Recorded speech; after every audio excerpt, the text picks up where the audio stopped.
¿Alguna vez te has preguntado qué pasaría si un rey naciera con el peso de una corona desde su primer aliento, en un país al borde del caos? Imagina un joven monarca, rodeado de intrigas palaciegas, que navega entre el amor apasionado y el deber implacable. Bienvenidos a la historia de Alfonso XIII de España, el rey que vio su imperio desmoronarse y su vida convertirse en un torbellino de pasiones y conflictos. En España, la nación de conquistadores y exploradores, en el siglo XIX y principios del XX, era un tapiz de tradiciones antiguas y vientos de cambio modernos. Alfonso XIII, nacido el 17 de mayo de 1886 en Madrid, ascendió al trono de inmediato tras la muerte prematura de su padre, Alfonso XII, desde su cuna. El pequeño rey representaba la esperanza de estabilidad para un país fracturado por guerras carlistas y pérdidas coloniales. Su madre, María Cristina de Habsburgo, actuó como regente durante sus primeros 16 años, guiando a España con mano firme pero cautelosa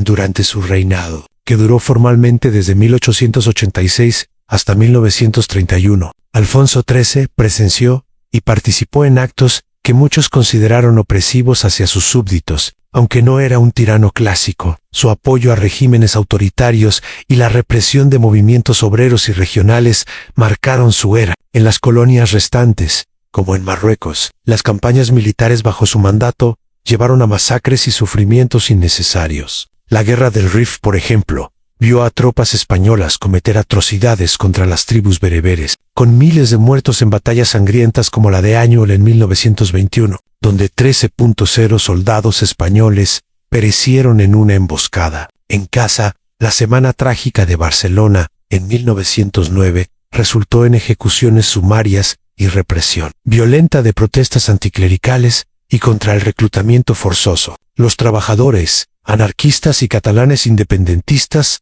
enfrentaron censura, arrestos masivos y violencia estatal, todo bajo el manto de mantener el orden real. Alfonso, aunque no directamente responsable de cada acto, avalaba estas medidas para preservar su trono, lo que muchos veían como una traición a su pueblo.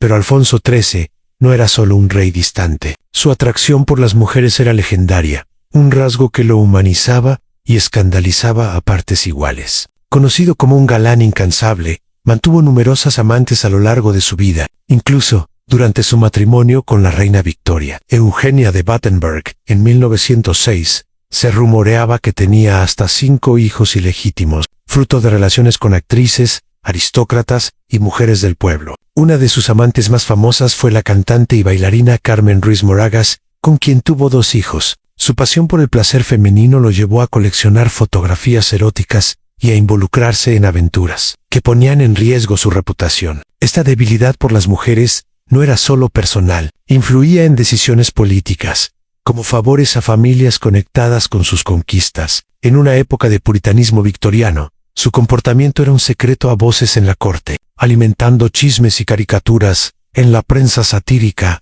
El alcance de su reinado comenzó con un imperio menguante, pero aún vasto en España controlaba Cuba, Puerto Rico, Filipinas y territorios en África como el Sahara y Marruecos. Sin embargo, la Guerra Hispano-Estadounidense de 1898, conocida como el Desastre, marcó el fin de gran parte de este dominio. Bajo su regencia, España perdió estas colonias, reduciéndose a la península ibérica, las Islas Canarias, Baleares y protectorados africanos. Al final de su reinado, el territorio se había estabilizado en lo esencial, pero con tensiones crecientes en Marruecos, donde el protectorado español se extendía desde 1912 hasta 1956. Aunque Alfonso ya no reinaba, su intento de expansión en África fue ambicioso, pero costoso en vidas y recursos, llevando a un imperio más simbólico que real. A las actividades del rey eran variadas y reflejaban su personalidad dinámica. Apasionado por los deportes,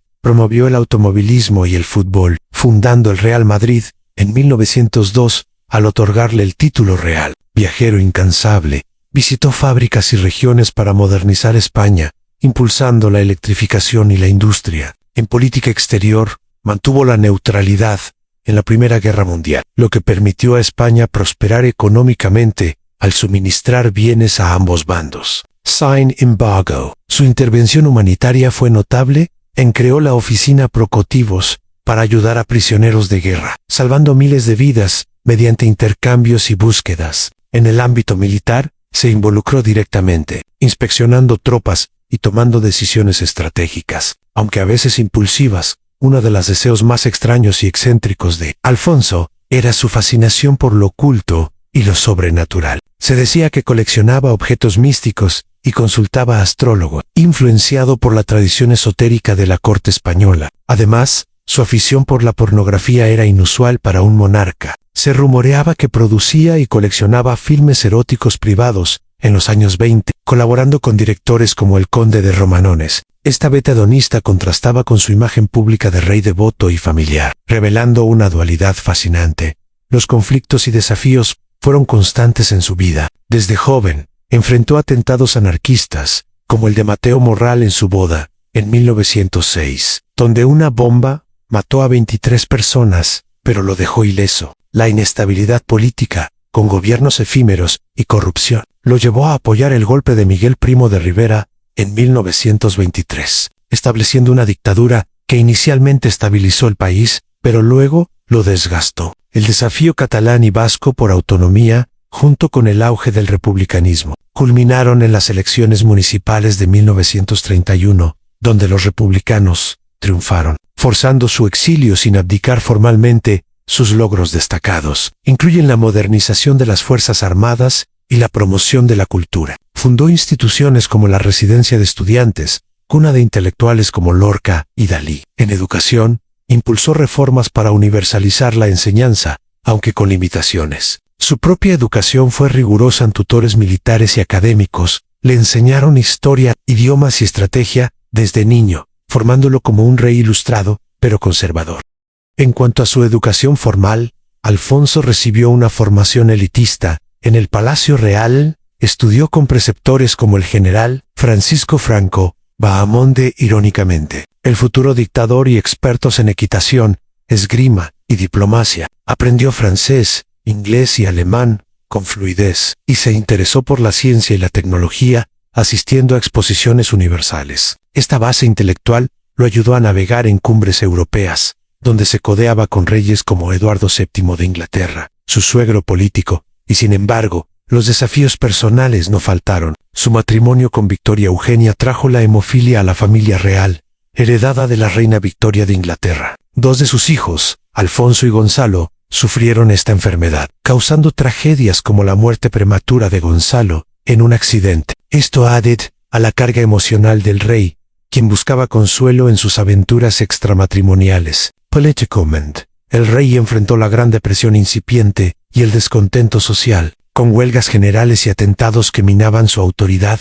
Otro deseo peculiar era su obsesión por los uniformes y el protocolo militar. Alfonso coleccionaba medallas y atuendos de todo el mundo, vistiéndose con ellos en privado, lo que algunos veían como un escape de la realidad. En conflictos, como la crisis de 1917, medió entre militares y civiles, pero su indecisión exacerbó divisiones. Su apoyo a Primo de Rivera fue un doble filo. Atrajo infraestructuras como carreteras y presas, pero también censura y exilios de opositores entre sus logros. Destaca su rol en la Exposición Iberoamericana de 1929 en Sevilla, que promovió lazos con América Latina y modernizó la imagen de España. También impulsó la aviación, apoyando vuelos pioneros como el de Ramón Franco. En educación, su reinado vio la creación de la Junta para Ampliación de Estudios, fomentando becas e investigación científica, pero los vientos de cambio eran inexorables. El fin de la dictadura en 1930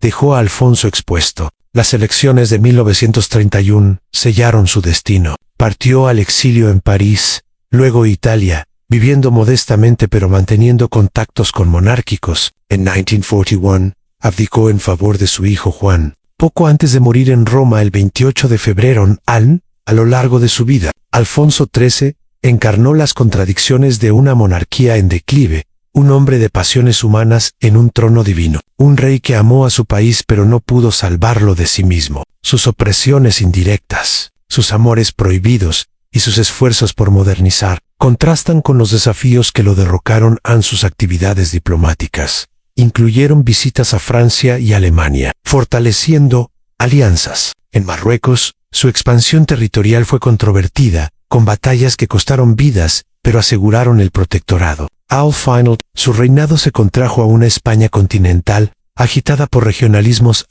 un deseo extraño más, su afición por los toros y la caza, pero con un twist filantrópico. Donaba presas a orfanatos. En conflictos, la pistolería en Barcelona vio asesinatos políticos bajo su mandato, reprimiendo sindicatos logros en arte, patrocinó a Sorolla y Zuloaga. Educación promovió escuelas técnicas. En resumen, Alfonso XIII dejó un legado mixto a un rey apasionado que enfrentó tormentas inevitables. Su vida nos enseña que el poder absoluto puede corromper, pero también inspirar cambio. ¿Y tú? ¿Qué harías en su lugar? Reflexiona sobre este rey olvidado y cómo la historia moldea destinos.